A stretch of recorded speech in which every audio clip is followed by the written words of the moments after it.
안식일 다음날 새벽에 막달라 마리아와 다른 마리아가 예수님의 무덤을 보려고 왔습니다. 그런데 그때 큰 지진이 일어나고 천사가 하늘에서 내려와 돌을 굴려 그 위에 앉았습니다. 그 천사의 형상이 번개 같으며 그의 옷은 눈같이 희었습니다. 이와 같은 천사의 나타남은 곧 하나님의 임재를 가리킵니다. 여인들이 이 모습을 보고 무서워하자 천사는 무서워하지 말라고 그들을 격려합니다. 여인들은 예수님께서 다시 살아나셨다라는 소식에 큰 기쁨과 그리고 여전히 그들의 머리로 이해되지 않았기에 두려움을 가지고 무덤을 떠났습니다. 이 큰 기쁨이라는 말은 예수님께서 처음 이 땅에 오신 소식, 그 소식을 전하는 별, 그 별을 보고 동방박사들이 따라가며 가졌던 큰 기쁨입니다. 이와 같이 두려움과 기쁨으로 무덤을 떠나는 여인들에게 그리스도께서 직접 나타나 인사하십니다. 평안하냐? 여인들이 예수님을 만나 경배합니다. 그들에게 주님께서는 다시 두려워하지 말라라고 격려하시며 그들의 남은 두려움을 없애주십니다. 그리고 이와 더불어 그분의 형제들에게 이 소식을 알리고 갈릴리로 먼저 간다. 이 이야기를 전하라고 하십니다. 곧 복음 전파의 사명을 주시는 것이죠. 이처럼 예수님께서는 우리가 두려움이 있는 바로 그 순간에도 사명을 주십니다. 사명을 주시면서 두려움도 점점 없애주십니다. 두려움이 없어질 때까지 기다리지 말고 하나님께 순종하며 사명의 자리로 나아갑시다. 그 과정에서 우리를 강하고 담대하게 빚어가 주십니다. 이 무덤을 지키던 성전의 경비병들은 한편으로 급하게 예루살렘 성 안으로 들어갔습니다. 이들은 로마 군인들이 아니라 성전을 지키는 유대인들입니다. 예수님께서 부활하신 모든 일을 대제사장들에게 알렸습니다. 그러자 대제사장들이 그들에게 돈을 주고 제자들이 밤에 와서 예수님의 시체를 훔쳤다고 거짓말을 하며 그 거짓말을 퍼뜨리라고 시킵니다. 무서워 도망간 제자들이 무슨 용기로 예수님의 시체를 훔치러 왔을까요? 도저히 상식적으로 이해가 되지 않습니다. 더구나 예수님의 무덤에는 큰 돌이 덮여서 임봉되어 있었습니다. 제자들이 그 돌을 옮기는 동안 군병들이 아무리 자고 있더라도 그 큰 소리를 듣지 못했을 리도 없습니다. 제사장들은 이 경비병들에게 이 일로 인하여 너희에게 근심이 되지 않게 하리라 라며 그들을 안심시켰습니다. 곧 생활에 염려가 없을 정도로 그리고 그들의 지위가 보장될 정도로 안정감을 주겠다는 뜻입니다. 하지만 이처럼 많은 돈을 가지고 있을 때 경제적 염려는 피할 수 있을지 모르겠지만 인생의 깊은 불안과 두려움, 죄와 죽음의 문제로부터는 결코 자유롭지 못합니다. 두려워하지 말라라며 천사와 그리스도께서 선포해 주시는 이 십자가와 부활의 복음만이 두려움을 이기고 강하고 담대하게 살게 해줍니다. 이 경비병들이 퍼뜨린 거짓말보다 예수 그리스도의 십자가와 부활이 역사적으로도 더욱더 널리 퍼지고 있습니다.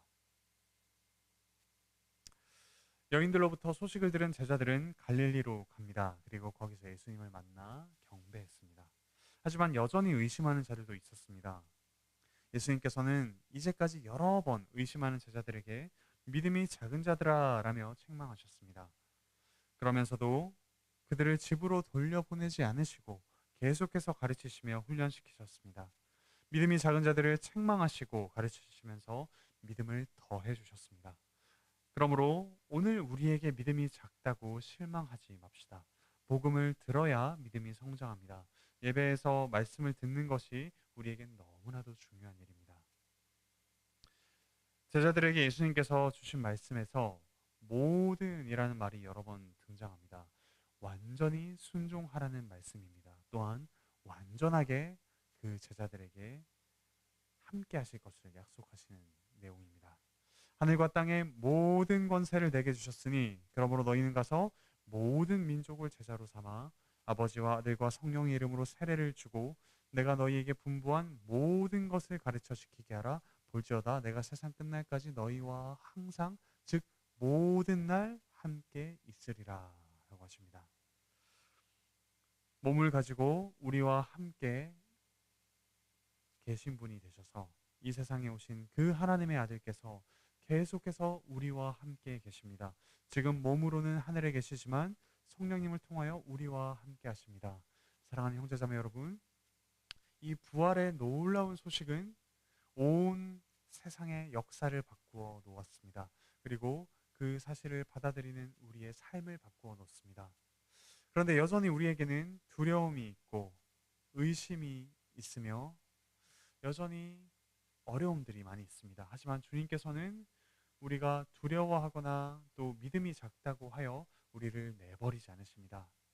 우리에게 그 모든 두려움과 의심을 이길 복음 말씀을 계속해서 전해주십니다. 또한 우리와 끝까지 함께하기 위해 그분은 저 죽음의 시면으로까지 내려가셨습니다. 우리가 겪어야 할 가장 두려운 일마저도 그분께서는 겪으시며 우리와 함께 하시는 분이십니다. 그리고 그분은 부활하셨습니다.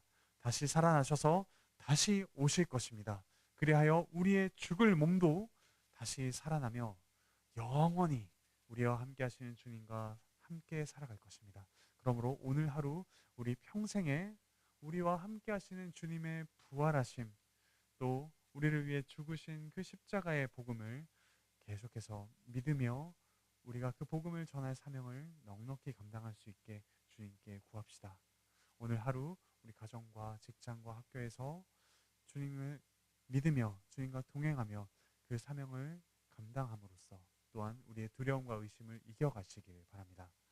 2025년의 마지막 날입니다. 주께서 베푸신 은혜를 다시금 돌아보시며 2026년 한 해 이 믿음으로 담대하게 우리와 여전히 함께 하시는 주님과 동행하시길 바라고 축복합니다. 기도합시다. 하늘에 계신 우리 아버지 하나님 참으로 감사드립니다. 이 세상을 바꾸어 놓을 그리스도의 십자가와 부활의 놀라운 소식을 저희에게 전하여 주시니 감사드립니다. 참 그 당시 전혀 증인으로서 인정받지 못하던 그 여인들을 통하여 그 부활 소식을 전하실 만큼 그 부활이 참된 사건이고 사실임을 저희에게 알려주시니 감사드립니다. 이제 주님의 죽으심과 부활을 믿으며 저희가 담대하게 주께서 주신 사명을 감당하게 하여 주시옵소서. 또한 주님께서 저희의 가장 깊은 골짜기에서도 함께 하심을 믿으며 주님과 동행하는 그 기쁨을 누려가게 하여 주시옵소서. 가정과 직장과 학교에서 믿음의 씨름을 하며 사명을 감당하고자 하는 이들에게 주께서 담대함과 힘을 더하여 주시옵소서. 오늘 하루 우리 평생에 주께서 베푸신 은혜를 기억하며 이 또 2025년을 감사로 마무리하고 2026년을 기쁨으로 맞이할 수 있도록 주께서 은혜 베풀어 주시옵소서. 몸과 마음의 아픔이 있는 이들 주께서 회복시켜 주시옵소서. 감사드리며 예수 그리스도의 이름으로